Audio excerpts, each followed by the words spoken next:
سورہ شعراء میں بتایا گیا ہے کہ شاعروں کی پیروی بھٹکے ہوئے لوگ کرتے ہیں، مفہوم ہے جی.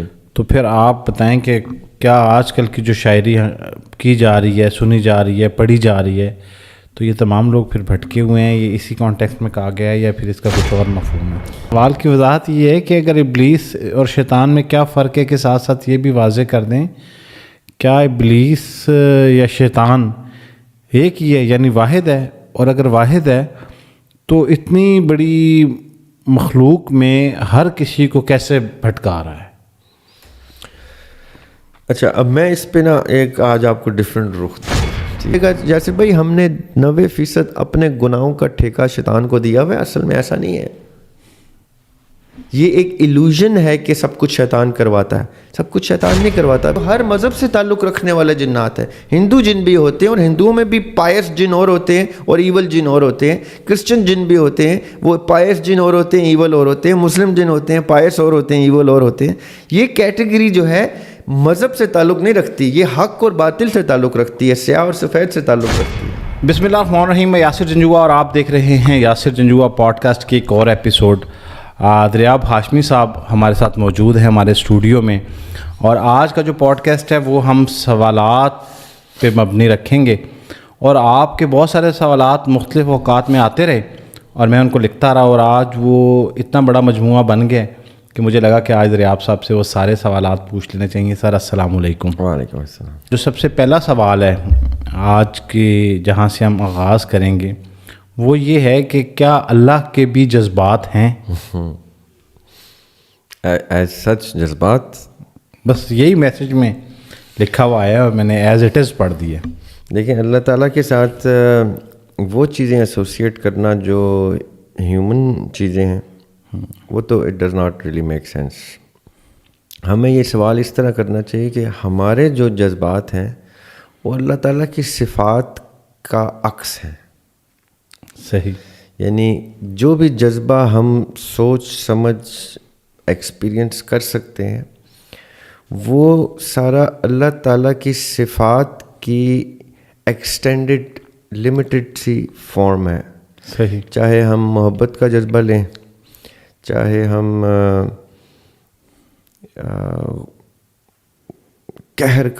قہار کا جذبہ لیں اپوزٹ آف محبت، چاہے ہم رحم کا جذبہ لیں، یہ سارے جتنے بھی ہمارے فیچرز ہیں جو ہماری صفات کو اجاگر کرتے ہیں. میں جذبات ورڈ اس لیے نہیں یوز کر رہا کیونکہ جذبات ہم تک ڈسکرائب کیے جا سکتے ہیں. اللہ تک جذبات کا اسپیکٹ، جیسے ہم جذبہ کہتے ہیں جذبات کہتے ہیں تو ہم اپنے آپ سے ریلیٹ کرتے ہیں اس کو. اللہ تعالیٰ سے ہم وہ ریلیشن شپ اسٹیبلش ہی نہیں کر سکتے جو ہیومنلی ڈیفائن کیا جا سکتا ہو.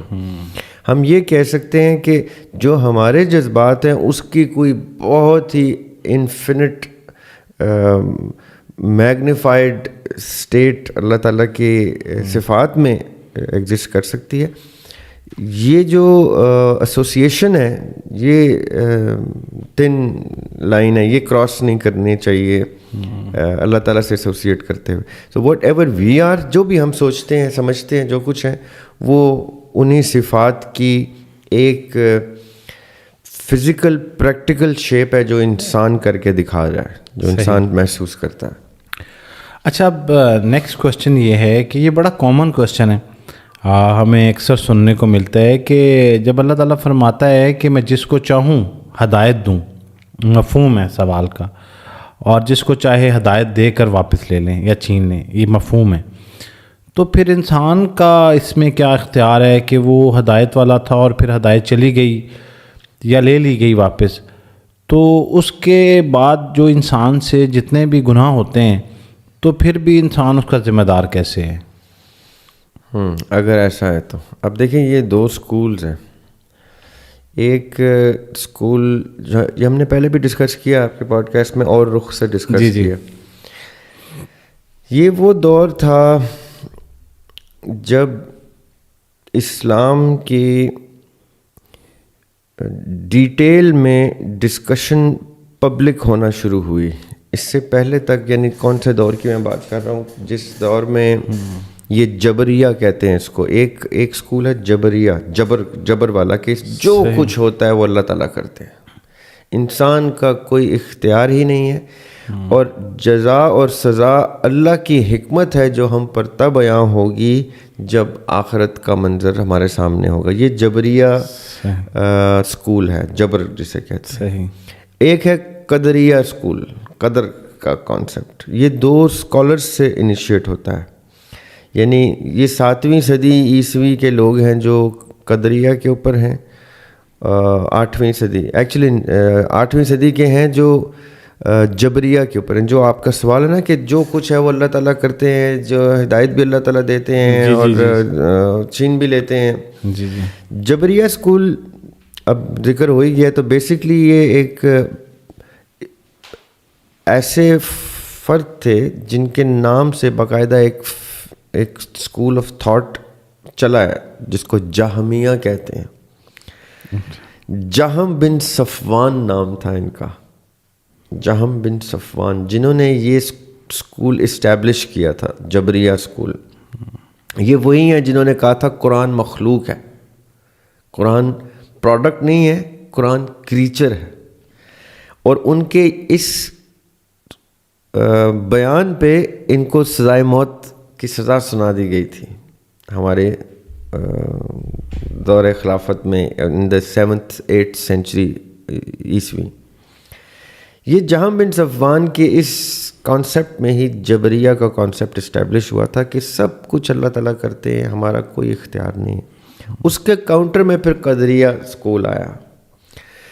اس اسکول نے یہ کہا کہ نہیں, اب مثال کے طور پہ چاند گھوم رہا ہے, دنیا گھوم رہی ہے, پوری کائنات گھوم رہی ہے, اس میں میرا تو کوئی اختیار نہیں ہے. صحیح, یہ تو اللہ تعالیٰ کے اختیار کی چیزیں ہیں. سو مچ سو کہ زمین کے نیچے کیا ذخائر ہیں, کیا سسٹم ہے, یہ بھی میرے اختیار سے باہر ہے. موسم میرے اختیار سے باہر ہے. آلدو انسان نے موسم کے ساتھ تبدیلیاں شروع کر دیں, انسان نے انڈر گراؤنڈ ڈرلنگ کر کے, بلاسٹ کر کے, بامبس ٹیسٹ کر کے اور یہ سارا کچھ کر کے وہ زلزلے بھی کریٹ کرنے شروع کر دیے, آرٹیفیشل رین بھی کر دی. اب جو چیزیں انسان اب ٹیکنالوجی کے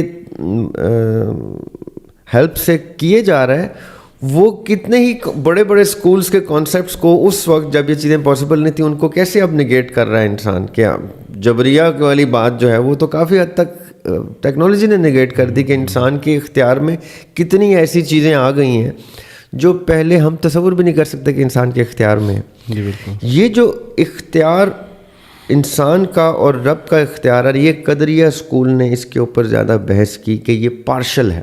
چاند ستارے, فلکیات, ڈیتھ, لائف, پیدا ہونا, اولاد ہو جانا, نہ ہونا, اولاد پیدا ہو کے مر جانا, پیدائش سے پہلے مر جانا, کچھ چیزیں اللہ تعالیٰ کے ہی اختیار میں. انسان جتنا مرضی اپنا اختیار استعمال کرنے کی کوشش کرے. میں یہ سمجھتا ہوں ذاتی طور پہ, اور زیادہ تر اجماع امت بھی اسی چیز پہ ہے, کہ یہ پارشل اختیار ہوتا ہے. ہر وہ چیز دیکھیں, اختیار کا مطلب کیا ہے کہ اگر میری اکاؤنٹیبلٹی ہونی ہے, اگر میں ذمہ دار ہوں کسی چیز کا, تبھی میری اکاؤنٹیبلٹی ہوگی نا, کہ مجھ سے سوال تبھی پوچھا جائے گا جب مجھے اختیار دیا جائے گا. صحیح. میرا اگر اختیار ہی نہیں ہے تو پھر گناہ گار بھی میں نہیں ہوں اصولی طور پہ. اگر ہم اس کا تھوڑا سا اس پہ تبصرہ کریں تو مجھے اسی چیز کا اکاؤنٹیبل ہونا چاہیے جو میں نے اپنے بہوش و حواس سے خمسہ جو میں نے یہ کام کی. سو مچ سو کہ ڈرنک ڈرائیونگ پہ اگر آپ نے خدا نہ خواستہ نشے کی حالت میں گاڑی چلا کے کسی کے اوپر سے گاڑی گزار دی ہے تو قتل کا مقدمہ آپ پہ نہیں ہو سکتا, کیونکہ آپ حواس کھو چکے تھے اس وقت جب آپ سے یہ حرکت سرزد ہوئی. تو آپ سے وہ حواس کھو دینے کی, انٹاکسیکیشن کی اور ریکلیس ڈرائیونگ کا کیس بن جائے گا آپ کے اوپر, لیکن قتل نہیں ہو سکتا کیونکہ اس کو تو نشے کی حالت میں اگلے دن یاد بھی نہیں ہوگا کہ اس نے کسی کو گاڑی کے نیچے دے دیا. اس کا مطلب ہے حواس, اختیار کے بعد بھی ایک سپرلیٹو ڈگری ہے کہ اختیار کتنے حواس میں رہتے ہوئے استعمال ہوا. کتنے ہی قاتل اس وقت عدالتوں نے بری کر دیے یہ اس کیس کے اوپر کہ ان کے ڈاکٹرز نے ثابت کر دیا کہ اس کا دماغی توازن درست نہیں تھا, تو یہ اپنے حواس میں اس طرح سے نہیں تھا کہ جج کیا جائے یہ حواس میں رہتے ہوئے. اب عدالت کا مقصد یہ ہے کہ اس نے وہ چیزیں پکڑنی ہیں جو چیزیں عام یعنی شواہد میں نظر نہیں آ رہی, اس نے اس کو باقاعدہ طور پہ ان ڈیپتھ انالیسس کرنا ہے اس کا. تو ہم خود بھی مائکرو لیول کی یہ ججمنٹ کر کے دکھاتے ہیں کہ میگا لیول پہ اللہ تعالیٰ کس طرح سے جج کریں گے.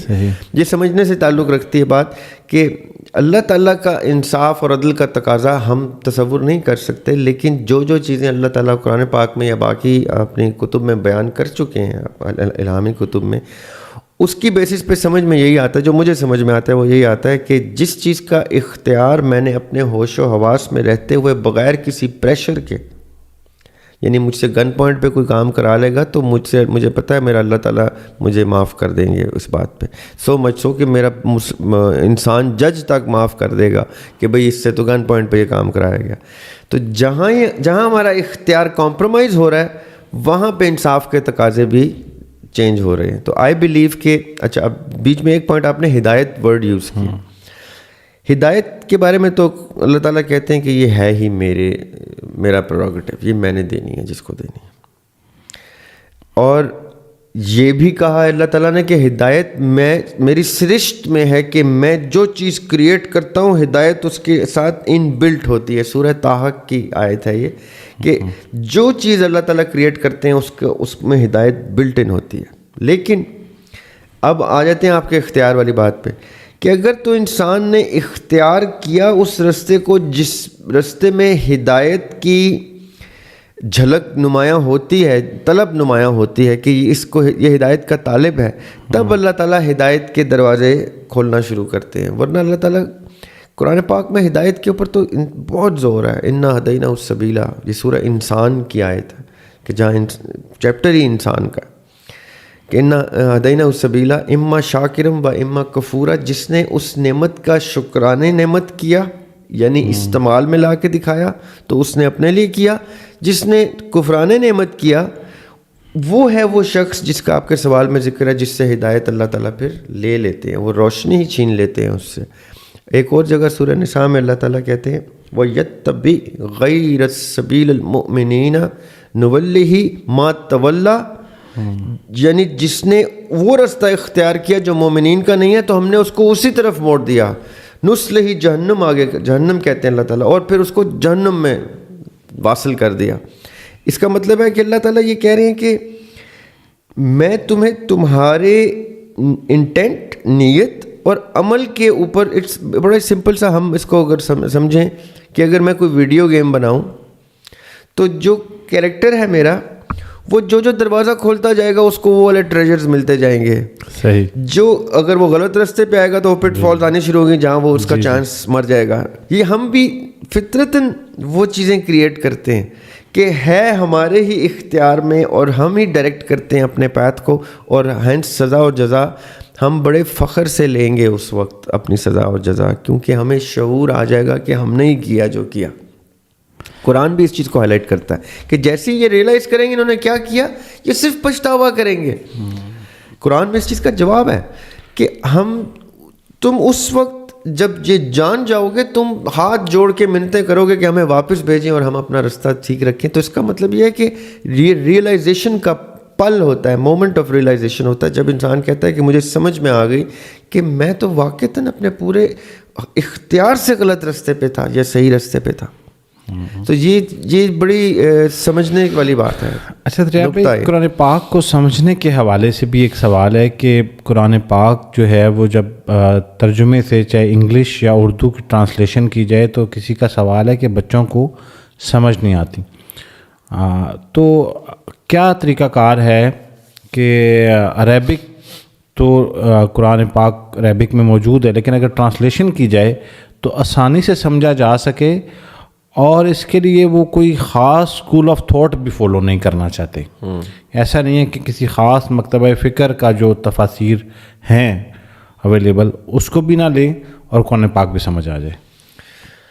دیکھیں میں تو وہ مشورہ دے سکتا ہوں جس پروسیس سے میں گزر کے میں یہ سمجھاؤں کہ اللہ تعالیٰ کی طرف سے میں نے کبھی اپنے آپ کو کسی فرقے یا گروہ یا مکتبہ فکر میں قید نہیں کیا. میں جو ریکمینڈ کروں گا وہ یہ کہ علامہ جلال الدین سیوطی کی کتاب ہے الاتقان. اچھا. الاتقان تے اور نقطوں والی کاف کے ساتھ الاتقان. الاتقان میں انہوں نے اوور 80 علوم آف قرآن بیان کیے ہیں کہ قرآن میں 80 سے اوپر علوم ہیں. جیسے وحی ہے, جیسے تعویل ہے, یعنی شان نزول ہے اس کا, اسباب نزول ہے اس کا. اس میں 80+ اصول بیان کیے انہوں نے قرآن کو ایکسپلین سمپلیفائی کرنے کے لیے. اس سے پہلے تک میں سب سے بڑی کتاب سمجھتا تھا, ابھی بھی سمجھتا ہوں, لیکن الاتقان نے مجھے اور زیادہ آسانی دی. فوز الکبیر شاہ ولی اللہ محدث دہلوی کی کتاب ہے فوز الکبیر. اس میں انہوں نے 5 میجر کلاسیفیکیشن میں قرآن پاک کو ڈیوائیڈ کیا ہے کہ 5 میجر علوم ہیں, جیسے محکمات ہیں, متشابہات ہیں, جیسے وہ بحث مباحثے ہیں جو انبیاء علیہ السلام کے کفار سے ہوتے تھے یا مشرکین سے ہوتے تھے, مخاصمہ کہتے ہیں اس کو, وہ چیزیں. پھر یعنی وہ انہوں نے 5 علوم میں ڈیوائیڈ کیا.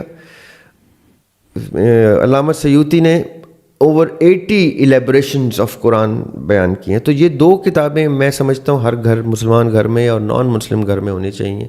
کیونکہ میں ذاتی طور پہ جو مشورہ دیتا ہوں سب کو وہ یہ کہ قرآن پڑھنا شروع کرنا ہے جس نے وہ اولڈ ٹیسٹمنٹ سے پڑھنا شروع کرے. اچھا. کیونکہ اولڈ ٹیسٹمنٹ جو ہے وہ انسان کے ارتقاء کے ابتدائی مراحل کی کتاب ہے.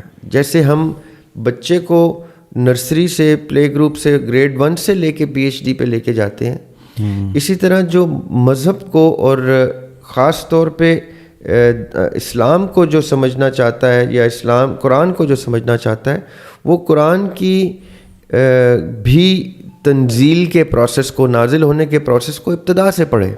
ٹھیک ہے. اب سوال یہ پیدا ہوتا ہے کہ اچھا اولڈ ٹیسٹمنٹ پڑھیں تو کیسے پڑھیں؟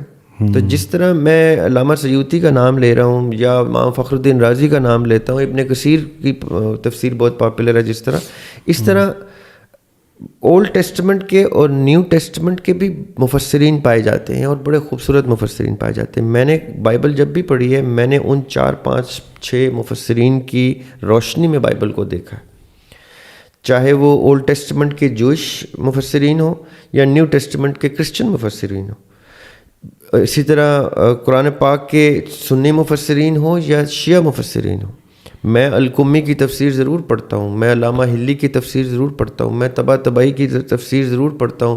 یعنی میرے لیے وہ معتبر شیعہ مفسرین پڑھنے واجب ہوتے ہیں جب میں تفسیر پڑھ رہا ہوتا ہوں, پیرلل میں to the Sunni scholars like Ibn Kathir ہو گئے, فخر الدین رازی ہو گئے, علامہ سیوطی ہو گئے.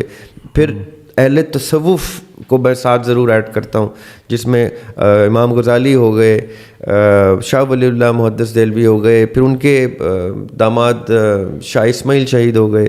یہ وہ چین ہے جو 3-4 سکولز کو, میں نہیں سمجھتا کہ کسی ایک سکول کو فالو کرنا چاہیے. ٹھیک ہے. فالو ان دی اینڈ آپ کسی ایک سکول کو ہی کر رہے ہوتے ہیں, لیکن پڑھنے کے لیے آپ کو یہ سارے خوبصورت لوگ تھے. ان لوگوں نے اتنی زندگیاں اپنی وقف کی ہیں. اگر ان کی کلیکٹیولی زندگیاں اکٹھی, جن کے میں نے نام لیے ہیں, ان کے 50-50 100 سال کی زندگیاں اکٹھی کی جائیں تو یہ 200-300 400 500 سال کا ڈیٹا ہے جو میں کہہ رہا ہوں آپ نے پڑھنا ہے. جب میں کہتا ہوں نا میں آدھی صدی کے بعد آپ سے یہ گفتگو کر رہا ہوں تو یہ ایک ویٹیج ہے اس بات کا کہ I have spend almost 50 years on this planet. تو آئی شوڈ اگر میں کوئی زندگی ضائع نہیں کی تو میری بات میں 50 سال یہ تو 50-60 سال میرے والد صاحب کے اور 2000-5000 سال ان اسکالرس کا نچوڑ ہے جو میں نے پڑھا ہے. تو جب آپ بچے کو صرف ایک اسکول پہ رکھیں گے تو آپ نے زیادتی کی نا اس کے ساتھ, اس کو لمٹ کر دیا کتنی دیر لگتی ہے ایک آیت کے 6 ترجمے پڑھنے میں, 6 تفسیریں پڑھنے میں؟ کچھ ٹائم نہیں لگتا. اس لیے تمام سکولز کو مد نظر رکھ کے اور یہ 2 کتابیں قرآن پڑھنے سے پہلے ضروری کر دیں, الاتقان اور فوز الکبیر. یہ 2 کتابیں قرآن سے پہلے ضروری رکھ لیں تو قرآن آپ کے لیے بہت آسان ہو جائے گا پڑھنا, کیونکہ ان لوگوں نے وہ کام کر دیے ہیں, وہ آسانیاں کر دی ہیں کہ ہمارے لیے. صحیح. اور دوسری چیز, ترجمہ اور چیز ہے, تفسیر اور چیز ہے. ترجمہ آپ کو فیملیئر کر دیتا ہے آیت سے کہ چلے وہ ایلین زبان میرے زبان میں ٹرانسلیٹ ہو گئی, کیونکہ ہم عربی تو سیکھتے نہیں ہیں, ہمیں وہ شعور ہمارے گھروں میں نہیں ہے کہ عربی سیکھ لیں. چائنیز سیکھ لیں گے, انگلش سیکھ لیں گے, اسپینش سیکھ لیں گے, فرینچ سیکھ لیں گے, جرمن سیکھ لیں گے, عربی نہیں سیکھیں گے, کیونکہ اس کی یوٹیلیٹی ہم سمجھتے ہیں کہ صرف پرسنل ریلیجن تک ہے, حالانکہ ایسا نہیں ہے. دین کی جتنی کتابیں ہیں, اب میں جب اولڈ ٹیسٹمنٹ پڑھتا ہوں تو میں ہیبرو ورڈز لازمی پڑھتا ہوں. ان مفسرین کو ضرور پڑھتا ہوں جنہوں نے ہیبرو الفاظ کو برابر میں رکھ کے اس کی تفسیر بیان کی ہے, تاکہ میں فیملیئر ہوں ان الفاظ سے. اور اسی طرح قرآن جب پڑھیں تو عربی, اردو اور پھر تفسیر پڑھیں, اگر اردو اسپیکنگ ہے, یا بنگالی ہیں تو اپنی زبان میں, یا ہندی ہیں تو اپنی ہندی زبان میں. اس لیے کہ بچہ جب پڑھ رہا ہوتا ہے نا, ہم لوگ تو چلیں اب اس ایج میں آ گئے کہ ہم کم سے کم چیز پہ فوکس کر سکتے ہیں. بچہ ایک وقت میں 3 4 5 زبانیں سیکھنے کی قابلیت رکھتا ہے, اور 3 4 5 اینگلز سے چیز کو سمجھنے کی قابلیت رکھتا ہے. تو ہم کسی کو ایک اسکول میں بنے, وہ شیعہ ہے تو شیعہ بنائیں, سنی گھر ہے تو سنی بنائیں, مجھے اس سے کوئی اعتراض نہیں, لیکن شیعہ بچہ سنیوں کو بھی پڑھے, سنی بچہ شیعوں کو بھی پڑھے. کیوں؟ کیونکہ کل جب وہ کسی بحث مباحثے میں بیٹھتا ہے تو اس کے لیے کسی کی گفتگو ایلین نہ ہو. وہ مومن کی تو شان ہی یہ ہوتی ہے یاسر بھائی کہ وہ کرسچن سے گفتگو کرے تو نیو ٹیسٹمنٹ کے حوالے سے کرے, وہ جیوش سے کرے تو اولڈ ٹیسٹمنٹ کے حوالے سے کرے, وہ ہندو سے کرے تو اس کو وید آتے ہیں, اس کو پتہ ہو وید کیا ہوتے ہیں, گیتا کیا ہوتی ہے, مہابھارت کیا ہے, رامائن کسے کہتے ہیں. یہ جو ہم نے ایک فلٹر لگایا ہوتا ہے نا کہ فلاں کو نہیں پڑھنا, اب گرو نانک کو جب آپ پڑھنا شروع کرتے ہیں نا ان کی تعلیمات کو, تو آپ کہتے ہیں یار مجھے تو شک ہو رہا ہے یہ مسلمان ہے یا جو ہمارے مسلمان ہیں وہ مسلمان نہیں ہیں جو پریکٹسنگ ہم لوگ کر رہے ہیں. ہم سے زیادہ پریکٹس میں تو وہ بڑی ہستیاں ہیں جن لوگوں کے عقائد کے اوپر پورے مذاہب اسٹیبلشڈ ہیں. صحیح.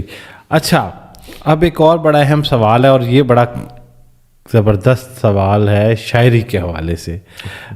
سورہ شعراء میں بتایا گیا ہے کہ شاعروں کی پیروی بھٹکے ہوئے لوگ کرتے ہیں, مفہوم ہے جی. تو پھر آپ بتائیں کہ کیا آج کل کی جو شاعری کی جا رہی ہے, سنی جا رہی ہے, پڑھی جا رہی ہے, تو یہ تمام لوگ پھر بھٹکے ہوئے ہیں, یہ اسی کانٹیکسٹ میں کہا گیا ہے یا پھر اس کا کچھ اور مفہوم ہے؟ دیکھیں اس کے 2 کانٹیکسٹ ہیں. ایک کانٹیکسٹ یہ ہے کہ جو شان نزول کے حساب سے کانٹیکسٹ ہے, کہ اسباب نزول کے حساب سے کانٹیکسٹ ہے, کہ کسی قرآن پاک جب کسی یعنی ٹاپک کو جب قرآن پاک ایڈریس کرتا ہے تو اس ٹاپک کے اس وقت کے اسباب کو ملحوظ رکھتا ہے. مطلب کیا اس بات کا کہ اب میں کہوں سورہ بقرہ جو ہے وہ تو بچھڑے کے بارے میں ہے, اب پوری سورت تو بچھڑے کے بارے میں نہیں ہے, اس میں ایک قصہ ہے جو بچھڑے سے ریلیٹڈ ہے, رائٹ, پورا وہ قصہ ہے. اب سورہ شعراء جو ہے وہ شاعروں کے بارے میں, اس میں ایک ایسپیکٹ, پہلی بات تو یہ ایکنالجمنٹ ہے شعراء کی کہ ایک چیپٹر آ گیا ان کے بارے میں, صحیح, رائٹ. دوسرا یہ کہ شعراء وہ تھے یاسر بھائی جو اس وقت کے علم کے سب سے اوپر کے پوڈیم پہ پائے جاتے تھے. آج بھی ہر دور میں شاعر ورڈ کہتے ہی اس کو ہیں جس کو شعور آ جائے, جو شعور کی اعلیٰ سطح پہ ہوتا ہے وہ شاعر ہوتا ہے. صحیح. اب قرآن پاک یہ کہتا ہے کہ شاعر جو ہیں ان کو قرآن پاک ضرور ایڈریس کرتا ہے, کیونکہ جب قرآن پاک ایک کلام کی صورت میں اللہ تعالیٰ کے نبی پاک صلی اللہ علیہ وسلم نے جب اس کو ریسائٹ کرنا شروع کیا تو شعراء وہ لوگ ہیں جو اس کو یقین کریں آج بھی شاعر جس طرح قرآن کو سمجھ سکتا ہے بقول میرے اس طرح دین کا دائی نہیں سمجھ سکتا. اگر کوئی شاعر ہو تو اگر وہ بائی ڈیفینیشن شعور کی اس جگہ پہ ہے جہاں وہ شاعر کہلانے کے لائق ہے, ٹھیک ہے, تو وہ قرآن کی, اب میں انشاءاللہ تفسیر کمپلیٹ کر رہا ہوں اس سال, میرا تو اب فوکس ہی اس کے اوپر ہو گیا, تو یہ آپ شاعر کی تفسیر پڑھیں گے جب آپ میری تفسیر پڑھیں گے. صحیح. اب شاعر کی تفسیر کا مطلب کیا ہے کہ وہ کلام کو سمجھتا ہے, کلام کو سمجھنے والا شاعر ہوتا ہے, کلام کو فالو کرنے والے کون کون ہیں یہ دیکھنے کا سے تعلق رکھتا ہے کہ جو اب دوسرا اسپیکٹ ہے نا قرآن کا, سورہ الشورى کا, الشعراء کا, وہ کیا ہے کہ بھٹکے ہوئے لوگ کیا ہوتے ہیں کا مطلب کیا ہے کہ سب سے زیادہ اپیلنگ چیز جو ہے نا کسی بھی ایسے شخص کے لیے جس کو ڈائریکشن نہیں مل رہی ہوتی وہ ہوتی ہے اٹریکٹیو صنف آف بیان. صحیح. جس کو بھی ڈائریکشن نہیں ملتی وہ اٹریکٹ ہوتا ہے ایکسپریشن سے. شاعر کے پاس یہ ایبلٹی ہوتی ہے, وہ ایکسپریشن کی مہارت رکھتا ہے. میں اس شاعر کی بات نہیں کر رہا جو باشعور شاعر ہوتے ہیں, اس کی بھی بات کر رہا ہوں جس کو لفاظی آتی ہے, جو آج کل کے شاعر ہیں, جن کو آج کل شاعر کہا جاتا ہے. سوری ٹو سے میں ان کو ان شعراء میں نہیں ڈالتا جو باشعور ہوتے ہیں, میں ان کو کہتا ہوں جو تماش بینی کا ہنر جانتے ہیں. تماش بینی ایک آرٹ ہے, تماشا تھیٹر آرٹ ہے. میں تھیٹر میں آج کل تھیٹر کے میں نام نہیں لیتا, جو سب سے بڑے پاکستان کے تھیٹر کے آرٹسٹ ہیں یا جو تھیٹر کے رائٹرز ہیں وہ تماش بینی کا ہنر جانتے ہیں, ان کے ٹکٹ بکتا ہے.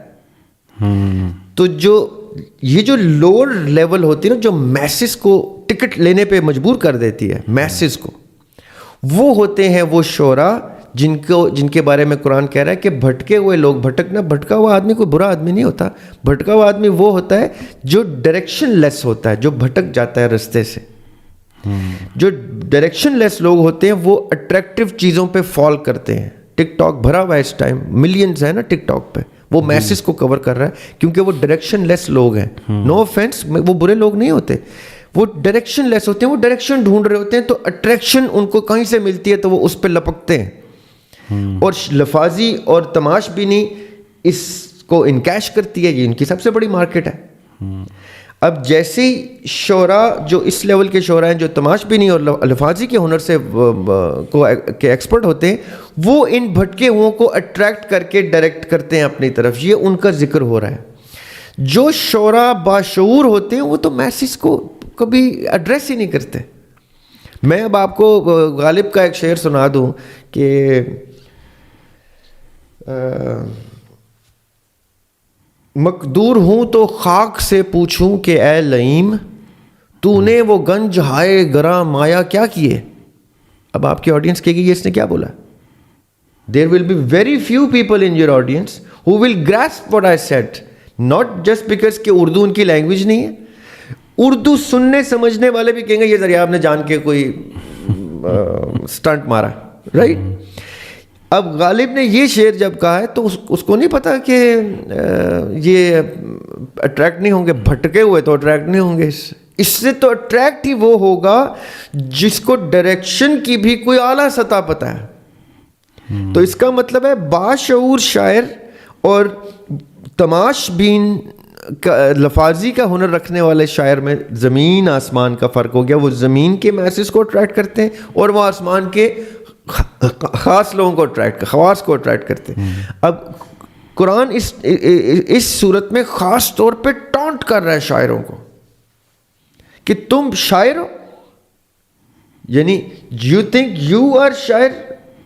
تم بنا لاؤ کوئی ایک صورت, ایسا کلام بنا کے لاؤ, سارے شاعر اکٹھے ہو جاؤ, سارے میسٹر آف لفاظی اکٹھے ہو جاؤ. اور کیے لوگوں نے, شعراء نے اس ٹائم صورتیں بنانے کی کوششیں کی ہیں, یہ نہیں کہ نہیں کی. انہوں نے کہا ٹھیک ہے جی ہم چیلنج کرتے ہیں, کیونکہ نان بلیور کے لیے تو یہ چیلنج تھا. بلیور سبمٹ کرتا ہے, نان بلیور تو اس کو چیلنج کرتا ہے. تو قرآن جب ایڈریس کرتا ہے تو قرآن یہ کہتا ہے کہ ڈائریکشن لیس لوگ جب اٹریکٹ ہوتے ہیں شاعروں سے تو اس وقت شاعروں پہ بھی ایک ذمہ داری آتی ہے کہ وہ شعور کی سطح میں اپنے آپ کو بلند کریں اور ان کو ٹھیک ڈائریکشن دیں. نہیں تو پھر اپنا وہ ایک مارکیٹ بنا کے جو کرنا ہے کریں, وہ پھر اللہ تعالیٰ بعد میں دیکھ لیں گے, جب کارپیٹ جھاڑیں گے وہ ایک ہی دفعہ جھاڑ لیں گے. ابلیس اور شیطان میں کیا فرق ہے؟ ابلیس اور شیطان میں کیا دیکھیں, اور سوال کی وضاحت یہ ہے کہ اگر ابلیس اور شیطان میں کیا فرق ہے کے ساتھ ساتھ یہ بھی واضح کر دیں, کیا ابلیس یا شیطان ایک ہی ہے یعنی واحد ہے؟ اور اگر واحد ہے تو اتنی بڑی مخلوق میں ہر کسی کو کیسے بھٹکا رہا ہے؟ اچھا اب میں اس پہ نا ایک آج آپ کو ڈفرینٹ رخ دوں گا. ٹھیک ہے, آئی ہوپ کہ people understand it and take it as offend نہ ہو, اس کو ایک food for thought سمجھیں. دیکھیں شیطان کیا ہوتا ہے, ہر وہ چیز جو فرمان یا حکم عدولی کی ہو جائے, جس میں فرمان کی نافرمانی ہو جائے, جس میں پازیٹیو کا اپوزٹ ہو جائے, جس میں وہ ایک نیگیٹو چارج کی صورت میں ایگزسٹ کرتی ہے. اب ہم ابھی ڈسکس کر رہے تھے اولڈ ٹیسٹمنٹ کو, تو میں آپ کو اولڈ ٹیسٹمنٹ کی ایک بات بتاتا ہوں. ایک بہت پاپولر بڑے یعنی مشہور معروف بائبل کے مفسر ہیں, ان کے نام سے باقاعدہ ایک اسکول اسٹیبلشڈ ہے. جیسے ہمارے فقہ حنفیہ ہے اور مالکی ہیں, شافی ہیں, اس طرح ان کا قبالہ ایک سسٹم ہے. قبالہ سسٹم جو ہے وہ 4-5 میجر سکولز ڈفرینٹ تھاٹس میں لے کے آتا ہے. میں کیوں اس کا ذکر کر رہا ہوں, اب اولڈ ٹیسٹمنٹ کیا کہتا ہے اور فائنل ٹیسٹمنٹ کیا کہتا ہے, میں یہ ریلیشن بنانا چاہتا ہوں. صحیح. اولڈ ٹیسٹمنٹ کے مفسر کہتے ہیں جو خاص طور پہ قبالہ سے تعلق رکھتے ہیں, یعنی قبالہ کیا ہے, جو ہمارا تصوف ہے نا, جیسے جی تصوف کی ببلیکل شیپ قبالہ ہے. ٹھیک ہے, یہاں لوگوں کو بتایا جاتا ہے قبالہ کوئی نعوذ باللہ استغفر اللہ کالا جادو ہے اور مصریوں کے پاس تھا, تو یہ تو سامری کے پاس. کیونکہ وہ آج کل ویڈیوز آتی ہیں نا, وہ گھوم کے وہ پتوں کے اندر, اور وہ کہتے ہیں یہ قبالہ میتھڈ یوز ہو رہا ہے. جی قبالہ کی ریچولز ایسے ہیں. قبالہ میں ایک سیکشن ہے ریچولزم کا, جس کی وجہ سے وہ کالا جادو سمجھا جاتا ہے. کالا جادو مسلمانوں میں بھی ایگزسٹ کرتا ہے, وہ قبالہ نہیں کرتے, وہ کالا جادو کرتے ہیں. وہ کیا کرتے ہیں وہ بھی کبھی ہم ڈسکس کر لیں گے کہ ان کا پروسیس کیا ہوتا ہے. اچھا, قبالہ کے ماننے والے جو مفسرین ہیں اولڈ ٹیسٹمنٹ کے, ان میں ایک خوبصورت مفسر ہیں رابی آئزک لوریا. وہ کہتے ہیں کہ یہ پوری دنیا سٹارٹ کیسے ہوتی ہے, جب کازمک فریکچر آتا ہے. The big bang theory of Islam, the big bang theory of science, the big bang theory of old testament یہ ہے کہ ایک کسی چیز کو جدا کر کے اللہ تعالیٰ نے کائنات بنائی. رائٹ, جیسے بگ بینگ میں ایک برسٹ ہوا اور وہ پیسز اسکیٹر ہوئے اور وہ اپنے گریوٹی کی وجہ سے سرکولیٹ کرنا شروع کیا. وہی سینٹریپیٹل اور سینٹریفیوگل فورس نے ان کو مینٹین کر لیا. رائٹ, ٹھیک ہے. وہ بھی یہی کہتے ہیں. اب جوئش مفسر کی بات کر رہا ہوں, لوریا, وہ کہتے ہیں کہ یہ جو کازمک فریکچر ہے, جیسے ہی آپ نے اس کو جدا کیا تو 2 اینڈز بن گئے. اب 2 اینڈز جب بنتے ہیں تو اس کے گرووز اپوزٹ ڈائریکشن میں بنتے ہیں. وہ گروو تب فکس ہوتے ہیں جب ایک کی نوک آئے گی تو دوسرے کا گروو آئے گا, دوسرے ادھر کی نوک آئے گی تیسرے کا گروو آئے گا, وہ تب جڑیں گے. وہ یہ کہتے ہیں کہ یہ جو گروو کی اپوزٹ ڈائریکشن ہے, یہ ہے negative charge of the whole cosmos. ٹھیک ہے. اس نیگیٹیوٹی کی ایگزسٹنس واجب ہے اس پازیٹیوٹی کے ساتھ ری یونائٹ ہونے کے لیے. نٹ بولٹ میں گروو تبھی ہوں گے جب وہ گروو اس کی ڈائریکٹ, اگر وہ نٹ اس کا نہیں ہے بولٹ اس کا نہیں ہے تو اس نٹ میں نہیں جائے گا, ٹھیک ہے, کیونکہ اس کے گرووز میچ نہیں ہو رہے. صحیح. اسی طرح دنیا کی نیگیٹو اور دنیا کی پازیٹیو دوبارہ تب جڑے گی جب ہم گڈ ڈیڈز کر کے, فرما برداری کر کے اس کو دوبارہ سے منور کر دیں گے. یہ کہتے ہیں آئزک لوریا, صحیح, یہی کہتے ہیں شاہ ولی اللہ, یہی کہتے ہیں شیخ ابن عربی, یہی کہتے ہیں شیخ احمد سرندی, یہی کہتے ہیں غزالی کہ آپ نے چوائس ہے آپ کی کہ آپ اس فریکچر کو کنٹینیو کر کے نیگیٹیوٹی جنریٹ کرنا چاہتے ہیں, یا سب کچھ آل پازیٹیو کر کے اکارڈنگ ٹو آئزک لوریا اس آئین صاف کو, اس ایک نور کو, اس ایک روشنی کو دوبارہ سے ریجونائٹ کر کے انا للہ و انا الیہ راجعون کرنا چاہتے ہیں اکارڈنگ ٹو اسلام, رائٹ. اب میں یہ ساری چیزیں کیوں مکس کر رہا ہوں؟ سارے کے سارے مذاہب, یاسر بھائی, ہندو مت بھی یہی کہتا ہے, بدھزم بھی یہی کہتا ہے, جوڈزم بھی یہی کہتا ہے, کرسچینٹی بھی یہی کہتی ہے, اسلام بھی یہی کہتا ہے, ٹاؤزم بھی یہی کہتا ہے, جینزم بھی یہی کہتا ہے. یہ سب کے سب یہی کہتے ہیں کہ یہ جو ڈاؤزم میں ہے ین یانگ, ایک نیگیٹو اور ایک پازیٹیو آپس میں ان کا امتزاج. وہ آپ نے سائن دیکھا ہوگا ایسے کر کے, ایک بلیک کلر ایک وائٹ کلر ایسے کر کے, آج کل بہت لوگ وہ گلے میں بھی پہنتے ہیں, اس کو ین یانگ کہتے ہیں. وہ ڈاؤزم کی تھیوری ہے کہ آپ نے وہ بیلنس جنریٹ کرنا ہے, let things go the way they are, کہ جو اللہ تعالیٰ کی ول ہے اس کے آگے سرنڈر کر دو, کسی نیگیٹو یا کسی پازیٹیو میں نہ جانا, مین میڈیم اعتدال جنریٹ کرنا. سب کے سب مذاہب اس چیز پہ قائم ہے. اب پوائنٹ آپ کا سوال پہ واپس آتے ہیں. اب دیکھیں, ایگزسٹنس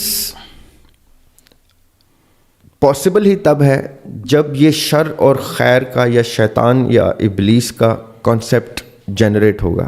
اگر یہ اکارڈنگ ٹو دس تھیوری ہم نے ہر اس چیز کو شیطان کا نام دینا ہے جو فرما برداری والی سائڈ, پازیٹیو سائڈ کے اگینسٹ کھڑی ہو جائے گی.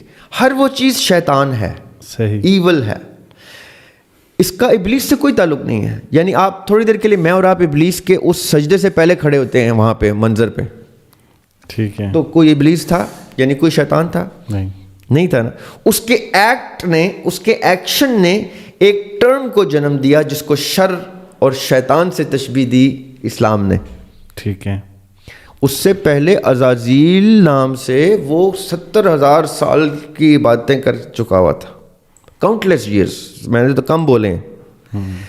اس نے کوئی شیطانی عمل نہیں کیا ہوا تھا, تو وہ فرشتوں میں پایا جاتا تھا. اس کا اتنا درجہ تھا کہ قرآن جب کہہ رہے ہیں نا کہ اور ہم نے جب کہا جھک جاؤ فرشتوں سے, تو اس کو ایز جن ریکگنائز ہی نہیں کیا اس آیت میں اللہ تعالیٰ نے. آپ سوچیں کہ وہ جن ہو کے فرشتوں کی کیٹیگری میں گفتگو میں فرشتہ کاؤنٹ ہو گیا. سو مچ سو کہ مسلمانوں کا ایک بڑا سکول ہے مکتبہ فکر جو کہتا ہے نہیں جی وہ پہلے فرشتہ تھا بعد میں جن بنا ہے. حالانکہ قرآن اس کو جن آئیڈینٹیفائی کرتا ہے, لیکن وہ کہتے ہیں جی وہ فرشتوں میں پھر کیسے پایا جاتا تھا, وہ اتنا بڑا چیز کیسے تھا. جب آدم علیہ السلام اب میں جان نہیں ڈالی تھی تو آدم علیہ السلام میں گھستا تھا, ادھر سے گھستا تھا, ادھر سے گھستا تھا, اسٹڈی کرتا تھا. اس کو انتہا کی پاورز دی ہوئی تھی اللہ تعالیٰ نے. اس کے اس ایکشن آف نافرمانی نے ایک ٹرم کو جنم دیا جس ٹرم کا نام ہے ایول, شیطان. اب جب کوئی شخص, ہم بچپن میں بھی کہتے ہیں نا, ہمارے ٹیچرز کہا کرتے تھے شیطانی نہیں کرنی, یہ بڑا شیطان ہے. کیوں؟ کیونکہ وہ ایسی کوئی حرکت جنریٹ کر دیتا ہے فطرتاً جو فرما برداری سے کے بالمقابل ہو جاتی ہے. بری حرکت کئی دفعہ نہیں بھی ہوتی. مثال کے طور پہ کھانے پینے کی کچھ چیزیں پڑی ہیں بچوں کے سامنے اور اس نے جان کے زیادہ کینڈی کھا لی ہے, ٹافی کھا لی ہے, تو ہم کہیں گے وہ شیطانی کر گیا ہے, حالانکہ اس کے سامنے ہیلتھی فوڈ بھی پڑا ہوا تھا, لیکن وہ اتنا شیطان ہے کہ وہ کھائے گا تو میٹھی چیز ہی کھائے گا. اب وہ جو شیطان ٹرم یوز ہو رہی ہے بار بار, وہ کس چیز پہ ہو رہی ہے؟ صرف اور صرف نافرمانی پہ, ایک نیگیٹو چارج پہ. ابلیس ہاؤ ایور اس کا نام ہے, ابلیس نام سے اللہ تعالیٰ نے قرآن میں اس کو ایڈریس کیا.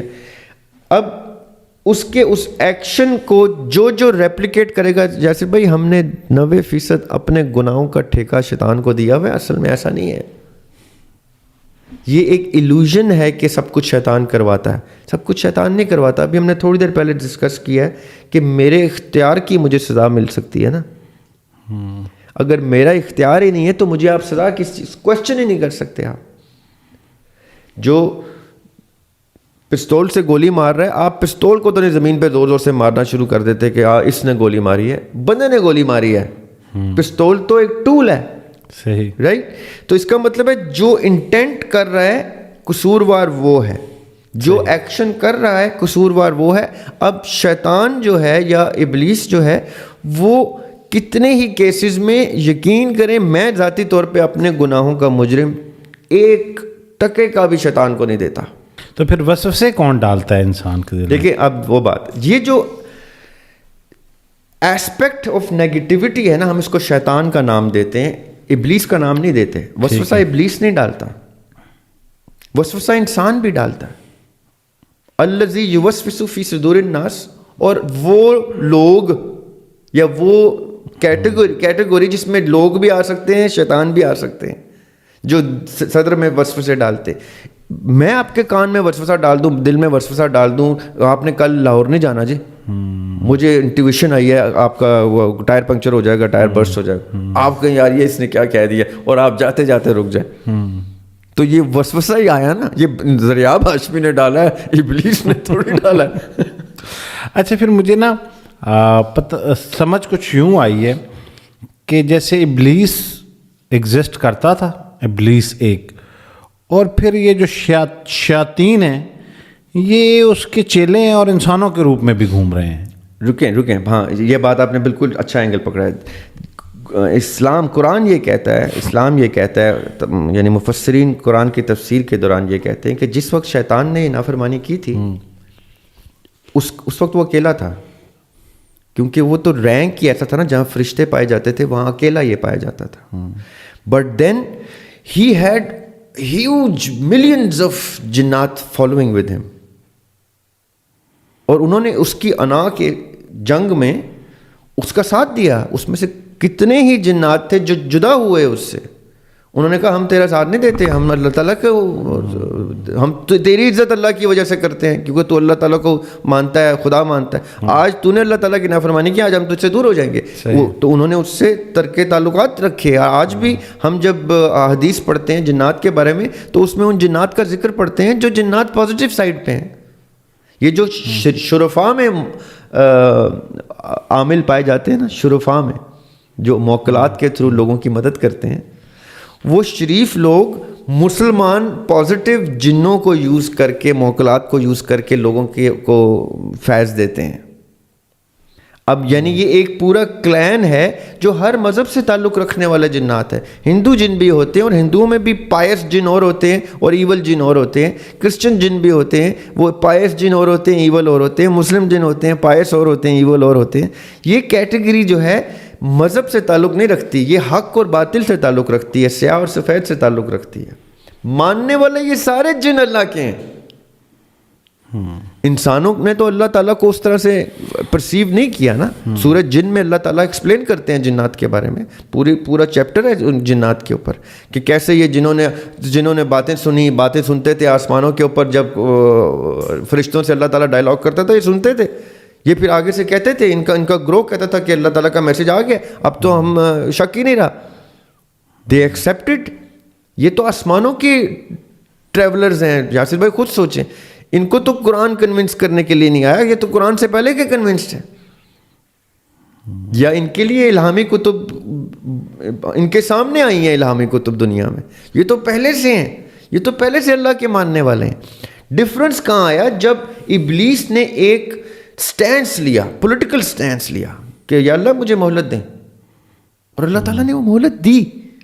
اس کی اس سٹینس کو ویٹیج دیا اللہ تعالیٰ نے کہ اوکے تو کر, تجھے دیتے ہیں مہلت. کب تک کی مہلت چاہیے؟ مجھے اس وقت قیامت تک کی مہلت چاہیے. اس وقت اس کے کلین نے, جو اس کے فالوورز تھے ابلیس کے, انہوں نے اس پولیٹیکل سٹینس میں اس کا ساتھ دیا. اس کی باتوں کی تو شان میں مسلم سکالرز نے مضامین لکھے ہوئے ہیں کہ وہ بہت عبادت گزار تھا.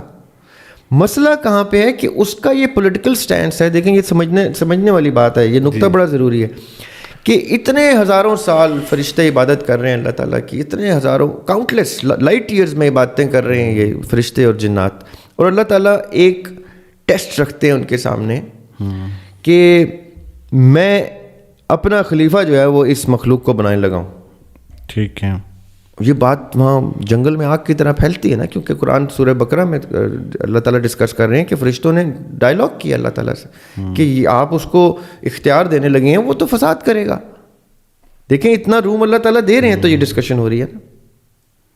دس is something to think about کہ اٹ مینس فرشتوں کا اور اللہ تعالیٰ کا ڈائلاگ اللہ تعالیٰ نے قرآن میں ڈالا ہے. اب یہ زیر غور رہے کہ انہی فرشتوں کا ذکر کرتے ہوئے سجدے کا قرآن پاک کہتا ہے کہ ابلیس وہاں بیٹھا ہوا تھا.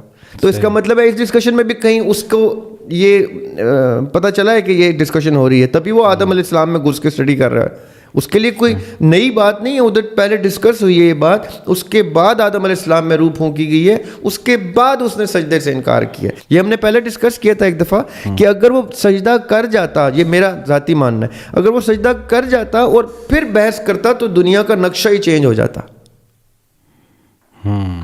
اللہ تعالیٰ پھر اس کو بٹھاتے کہ ہاں چل بھی جہاں, کیونکہ بہت روم دیتے ہیں اللہ تعالیٰ ڈسکشن کا.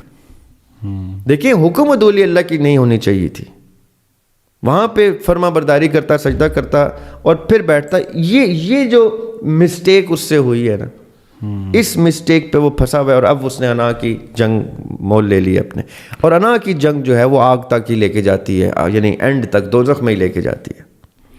اچھا, اب اب بھائی سیگمنٹ آ گیا خواتین کے کوشچنز ہیں, اور یہ میں نے علیحدہ کر دیے ہیں. اور سوال پہلا یہ ہے کہ عورت کی گواہی آدھی کیوں کہی جاتی ہے؟ یہ عورت کو دیکھیں, مرد نے کبھی اعتراض نہیں کیا کہ جنت ماں کے پاؤں کے نیچے کیوں ہے, باپ کے پاؤں کے نیچے کیوں نہیں ہے. مرد تو بلکہ کہتا ہے ہو, اس یہ بات سنتے ہی اور ماں کا غلام ہو جاتا ہے. جی اللہ تعالیٰ کے نبی کے سامنے صلی اللہ علیہ وسلم کے سامنے ایک بندہ آیا اور اس نے پوچھا کہ جی سب سے اوپر درجہ کس کا ہے؟ ماں کا.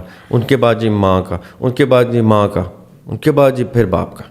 تو مرد نے نہیں کہا یہ 3 درجے آپ نے ماں کو کیوں دیے, ایک درجہ 3:1 کی ریشو پہ آپ نے درجات میں ماں کو کیوں رکھا ہے, باپ کو کیوں نہیں رکھا. اللہ تعالیٰ نے انسان کو کریٹ کیا ہے, یہ انسان کو ماننا پڑے گا کہ خالق اللہ ہے. اللہ تعالیٰ ہی مینول بتائے گا اپنی پروڈکٹ کا کہ یہ کھاتا کیسے, پیتا کیسے, سوچتا کیسے ہے, اس کی سائیکالوجی کیا ہے, اس کی انیٹمی کیا ہے, اس کی فزیولوجی کیا ہے, اس کا اینڈ کیا ہے, اس کا بگننگ کیا ہے, یہ پھنسے گا تو کیا کرے گا, یہ خوش ہوگا تو کیا کرے گا. یہ سارے جذبات سے واقف ہے اللہ تعالیٰ. اس لیے اللہ تعالیٰ کو پتہ ہے کہ جیسے ہی گواہی کی کا وہ سٹیج آئے گی جہاں اس نے ٹیسٹیفائی کرنا ہے, وہاں عورت سرٹن ایسپیکٹس کو سرنڈر کرنے کی سخت رکھتی ہے. لیکن دریاب بھائی اس میں ایک کانسیپٹ جو میرا ہے وہ میں بیان کرتا ہوں, مطلب جو مجھے سمجھ آتی ہے, پھر آپ بتائیں کہ کیا آپ کو لگتا ہے. مجھے لگتا ہے کہ عورت کو گواہی کے لیے جب انتخاب کیا جائے کہ کسی چیز پہ اس کو گواہ بنانا ہے, نکاح کا معاملہ ہے, کوئی لین دین کا معاملہ ہے, تو اس وقت جو ہے وہ اس 2 خواتین ایک مرد کے برابر ہونی چاہیے.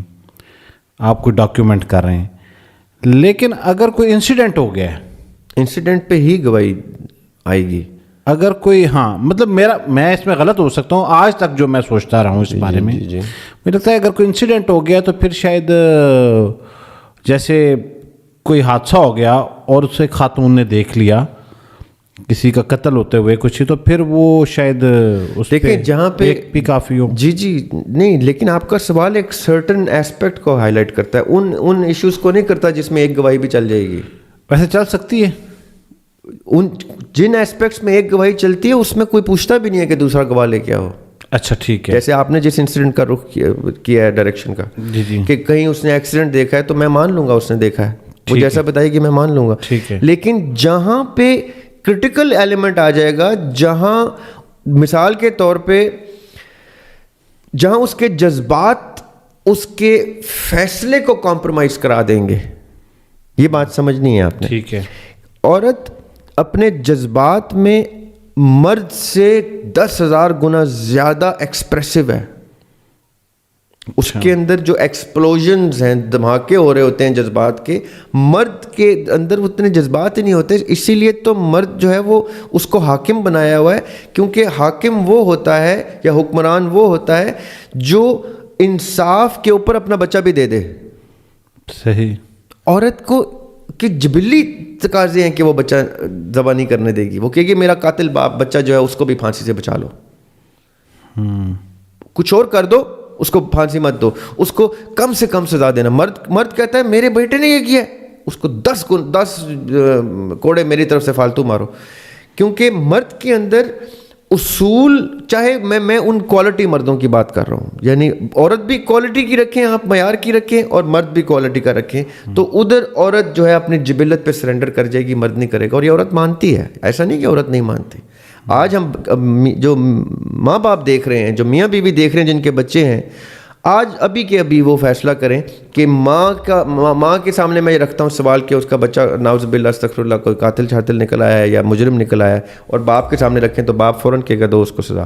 ماں کہے گی صبر کرو, پہلے مجھے بتاؤ کیا کیا اس نے, پہلے ثابت کرو, اس کو کچھ مرسی لے کے آؤ, کچھ رحم کا اسپیکٹ لے کے آؤ. عدالت رحم بھی تو کرتی ہے, کوئی کفارہ ہوگا, کوئی تلافی ہوگی, کچھ عورت چاہے گی بچانا اس کو, اس کی جبلت ہے.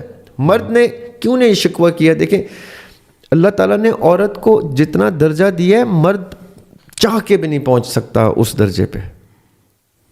وہ روح کی امین ہے. مرد بھی, اللہ تعالیٰ چاہتے تو مرد بھی بچے پیدا کرتے, عورتیں بھی کرتی. یہ امانت ہی عورت کے پاس اس لیے آئی ہے کیونکہ اس کی رکھوالی میں وہ اصول بھی سرنڈر کر دے گی, وہ دنیا سے لڑ جائے گی, وہ عقیدہ چھوڑ دیتی ہے عورت. میں نے حدیث پڑھی ہوئی ہے کہ ان عورتوں کے لیے ہلاکت ہے جنہوں نے اپنے بچوں کی دنیا کے لیے اپنی آخرت خراب کی. اللہ تعالیٰ واقف ہے نا اس اسپیسی سے کہ یہ اپنے بچوں کی آسائش کے لیے نماز بھی چھوڑ دے گی, عقیدہ بھی چھوڑ دے گی, مذہب چھوڑ دے گی, شور سے طلاق لے لے گی بچوں کے ڈیفینس میں آ کے, وہ کچھ بھی نہیں دیکھے گی, معاشرے سے لڑ پڑے گی, ایک دیو سے لڑ پڑے گی. مرد نہیں لڑے گا, مرد کہے گا نہیں معاشرے کے سامنے مجھے سرنڈر کرنا ہے, اصول کے سامنے مجھے سرنڈر کرنا ہے. بیٹا جو بھی کر رہا ہے مجھے, میری جبلت ایسی نہیں ہے کہ میں بچے کے پیچھے مذہب کو چھوڑ دوں, معاشرے کو چھوڑ دوں, خاندان کو چھوڑ دوں, رسموں کو چھوڑ دوں, روایت کو چھوڑ دوں. مرد نہیں چھوڑے گا. عورت دنیا جہان چھوڑ دے گی اپنے بچے کے لیے, یا اپنے کسی ایسے پیارے کے لیے, چاہے وہ بہن کا بچہ ہو, بھائی کا بچہ ہو, کوئی بھی جس سے اس کو محبت ہو گئی ہے, وہ محبت کے اوپر اصول کو سرنڈر کر دے گی. مرد اصول کے اوپر جذبات کو سرنڈر کرے گا. یہ ایک صفت ہے, کئی صفات میں عورت جو ہے وہ بہت اور یہ بھی میں عورت کا پلس بتا رہا ہوں, یہ عورت کی پازیٹیو سائڈ ہے کہ اس کی آدھی گواہی ہے. یہ عورت کی نیگیٹو سائڈ نہیں, دیکھنے سمجھنے سے تعلق رکھتا ہے کہ دو خواتین کی گواہی اس لیے ہے کہ دوسری خاتون جیسے ہی اس معاملے سے ڈیٹیچ ہو گئی نا, ایک کو تو آپ نے کہہ دیا کہ اس معاملے سے اٹیچ کر دیا جس کی وہ گواہی دے رہی ہے, دوسری اپنے آپ کو ڈیٹیچ کر لے گی, دوسری اس طرح سے بیہیو نہیں کرے گی. اور یاسر بھائی سچی آپ کو بات ہوں تو دونوں کی گواہی جو ہے نا اگر میچ نہیں ہوتی تو میرا تو سوال یہ ہے کہ ایک عورت نے کہہ دیا نہیں, دوسری نے کہہ دیا ہاں, اور مرد نے ایک طرف مرد ہے تو آبویسلی مرد کی بات مانی جائے گی, کیونکہ ان دو عورتوں کا اختلاف یہ بتا رہا ہے کہ عورت ہونے کے باوجود اس نے عورت کی سائیڈ نہیں لی. دو مرد ہوتے وہ سائیڈ لے لیتے. مرد اس معاملے میں بڑے خراب ہیں. دو مردوں کی گواہی ہوتی نا وہ مکمکا کر لیتے, عورت مکمکا نہیں کرے گی. یہ عورت کی میں آپ کو پلس بتا رہا ہوں, یہ دو گواہیاں عورتوں کی پلس. ابھی آپ نے کہا کہ مرد جو ہے وہ حاکم بنایا گیا ہے, عورت پہ سبقت ہے اس کو. سبقت نہیں, دیکھیں یہی تو بات ہے. حاکم ایک ڈیوٹی ہے, مزدوری ہے, محنت ہے, مشقت ہے حاکم ہونا. عورت ہونا تو ٹھاٹ ہے, گھر بیٹھ کے یاشی کرتی ہے, آرڈر چلاتی ہے, شوہر کو الگ بھگاتی ہے جا کما کے لے کے آ, بیٹے کو الگ بھگاتی ہے, باپ ویسے اس کا غلام ہوتا ہے, بھائی اس کو جھک کے ملتا ہے, وہ تو پردھان ہوتی ہے. تو پھر حاکم مرد کیسے ہوا؟ ڈیوٹی, دا رول آف اے سی ای او مرد نے بھارا ہوتا ہے گھر کا یا ریاست کا. وہ مزدوری ہے, مشقت ہے, وہ عورت نہیں کر سکتی, عورت تھک جاتی ہے. عورت کو فزیکل انڈیورنس نہیں دینی ہوتی. عورت کو آپ اور ایسپیکٹ سے بچوں کی پرورش میں لے کے آئیں, جتنی محنت وہ بچوں کی پرورش میں کرتی ہے اس سے 1% بھی نہیں ہے حاکم ریاست کا جو ریاست چلا رہا ہوتا ہے. عورت نے ایک